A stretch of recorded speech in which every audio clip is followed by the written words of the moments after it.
Welcome back. If you thought the missing millions from the Sussex accounts were the bottom of the barrel, you need to brace yourself. If you thought the bullying dossier, visa issues, or Spotify controversies were the only legal nightmares keeping the Duchess of Sussex awake at night, you were very wrong. The storm hitting the Sussexes is far bigger than anyone imagined. While Prince Harry was on a flight back to London, reportedly fleeing the wreckage of his marriage and the mounting public scrutiny, a process server was walking up the driveway of the Montecito mansion, carrying a document that is arguably far more embarrassing and potentially devastating than a divorce petition. We aren't talking about ordinary family drama anymore. We are entering the high-stakes, high-crime world of luxury fashion, where mistakes are unforgivable and reputations are everything. Breaking news out of Paris confirms that Hermès International, one of the most exclusive and iconic luxury brands on the planet, has filed a staggering $8 million lawsuit against Meghan Markle. The charges are serious: fraud, breach of contract, and a meticulously executed scheme that allegedly transformed the legendary fashion house into her personal, unpaid rental service. This isn't just about a few returned purses. The lawsuit alleges a complex criminal enterprise involving forensic clean rooms, networks of straw buyers, assistants, and stylists, and even the use of Prince Harry as an unwitting mule.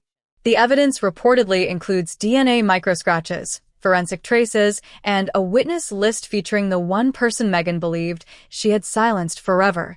By the end of this video, you'll understand why the global luxury world has essentially declared war on the Sussexes and why this might be the scandal that could permanently damage Meghan's personal brand.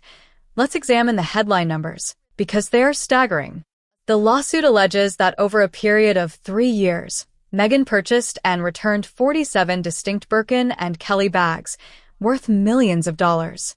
But the fraud isn't just that she returned them, it's how she allegedly executed the returns. According to the filing, Meghan allegedly used a coordinated network of straw buyers, assistants, stylists, and shadow staff to purchase ultra-exclusive bags in order to bypass purchase limits that regular customers face. She would reportedly wear these luxury pieces during carefully orchestrated paparazzi walks, charity galas, Netflix shoots, and public appearances, ensuring the Hermès label was captured by the cameras to reinforce her image as a fashion icon. Within the standard 14-day return window, the bags were allegedly digitally cleaned, repackaged with surgical precision, and returned to boutiques in London, Paris, and Beverly Hills for a full refund. This operation allowed her to effectively liquidate the brand's inventory to fund a lavish lifestyle, maintaining the illusion of wealth while living on a revolving credit loop. This behavior completely undermines the narrative of a wealthy humanitarian. You don't orchestrate a scam like this if you are already rich.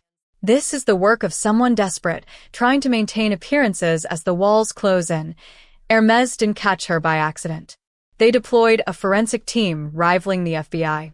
The lawsuit introduces a co-defendant, redacted in public records but referred to by insiders as the curator. This individual is not your standard Hollywood stylist. Sources indicate she is a black market logistics expert, reportedly a former fashion editor quietly blacklisted from Vogue for similar inventory discrepancies. Meghan allegedly hired her not just to dress her but to orchestrate the entire laundering operation. The lawsuit details a so-called clean room in Santa Barbara, a forensic laboratory where returned bags went through an exhaustive decontamination process. Ozone machines were used to remove cigarette smoke and perfume. Specialized leather buffers smoothed out microscopic creases. Counterfeit Hermès tissue paper and thermal sealers replicated the original packaging, and even custom leather scent sprays were applied to mimic factory freshness. For a time, the scheme appeared foolproof. Store clerks, likely intimidated by a duchess, accepted the returns without question. But the operation had a fatal flaw. Hermès tracks its inventory meticulously, using a global centralized database known as the algorithm, designed to flag unusual activity. Eventually, patterns emerged showing high-value bags cycling repeatedly through multiple boutiques, raising red flags. Hermès then initiated a silent audit, intentionally accepting returns to gather evidence. The returned items were sent to their primary atelier in France for forensic analysis.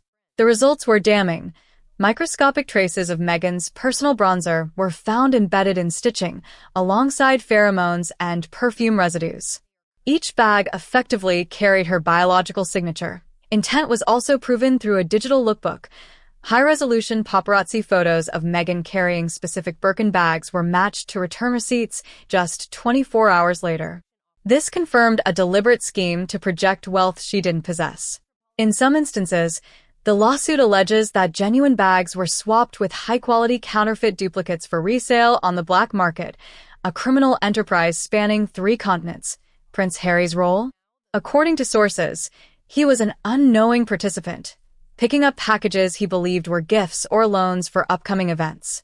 The curator is reportedly cooperating, providing text messages revealing Meghan's detailed instructions, all aimed at funding security, staff, and lifestyle expenses. The $8 million lawsuit is not just about greed, it's about survival. But the stakes have escalated dramatically. Hermès, refusing to settle quietly, intends to take the case to trial. Without a non-disclosure agreement, all forensic evidence, DNA swabs, bronzer stains, and digital archives could become public record. The luxury fashion world has responded immediately. Chanel, Dior, and Cartier are now aware of the allegations. One of Meghan's assistants was recently blocked from making a purchase at Cartier. She was flagged as a high-risk client. Meghan is being systematically cut off from the machinery of fame. Stylists are distancing themselves. Retroactive audits of past purchases are underway. If evidence shows she orchestrated this scheme while living in Kensington Palace, the implications could escalate to a full-blown diplomatic incident. A key witness, Meghan's former stylist and longtime confidant, is cooperating. She reportedly possesses thousands of messages and photos documenting the blueprint of the fraud years before Meghan met Harry. This evidence suggests that the scheme was intentional, a lifestyle choice, not a desperate reaction to financial pressures. Hermès' refusal to settle is potentially catastrophic for the Sussex brand. If the evidence is made public, Meghan could face professional ruin. WME, her talent agency, is reportedly holding emergency meetings to assess reputational fallout. Endorsements, speaking engagements, and her lifestyle brand could all vanish.